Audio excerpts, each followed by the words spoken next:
और अब आपको बताएं कि मुल्क में कोरोना के रिकॉर्ड केस सामने आए हैं। एक दिन में 20,000 से ज़्यादा कोरोना के मामले सामने आए। कोरोना मुतासिरीन की मजबूरी तादाद 6,25,544 हो गई है। 24 घंटों में 379 मजीद लोगों की कोरोना से जान गई है। इसके बाद मरने वालों की मजबूरी तादाद 18,213 तक जा पहुंची है। और चलिए रुख करेंगे दिल्ली का। मौजूद है हमारे साथी रवि मिश्रा।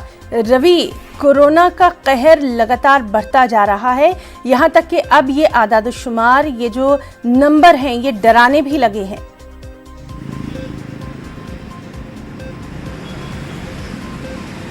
बिल्कुल हिना, चौंका देने वाले आंकड़े हैं। आंकड़े 6 लाख से ऊपर जा चुके हैं। पूरे भारत की बात करें तो कोरोना संक्रमित मरीजों की जो संख्या है कुल 6,25,000 से ऊपर जा चुकी है।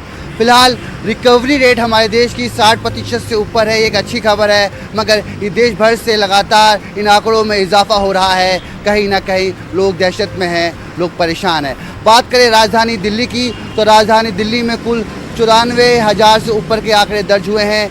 जल्द ही 1 लाख का भी जो संख्या है वो छू ली जाएगी। कहीं ना कहीं यहाँ भी चिंता पूरी तरीके से बरकरार है। 60 से 62% रिकवरी रेट है दिल्ली की भी, और लगातार यहाँ पर उपचार की जो सुविधाएं हैं वो अच्छी करने की कोशिश राज्य सरकार द्वारा, केंद्र सरकार द्वारा की जा रही हैं। आपको बता दूं, प्लाज्मा थेरेपी सेंटर खोला गया है, जो कि कुछ दिन पहले ही अरविंद केजरीवाल द्वारा उद्घाटन किया गया, और कहीं ना कहीं प्लाज्मा ऐप के माध्यम से भी लोगों को प्लाज्मा मिल रहा है।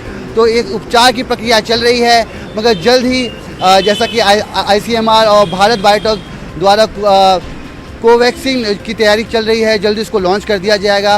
ह्यूमन ट्रायल चल रहा है। जी, जल्द ही अच्छी खबर आ सकती है। कोरोना को रोकने के लिए हर तरफ से कोशिश की जा रही है।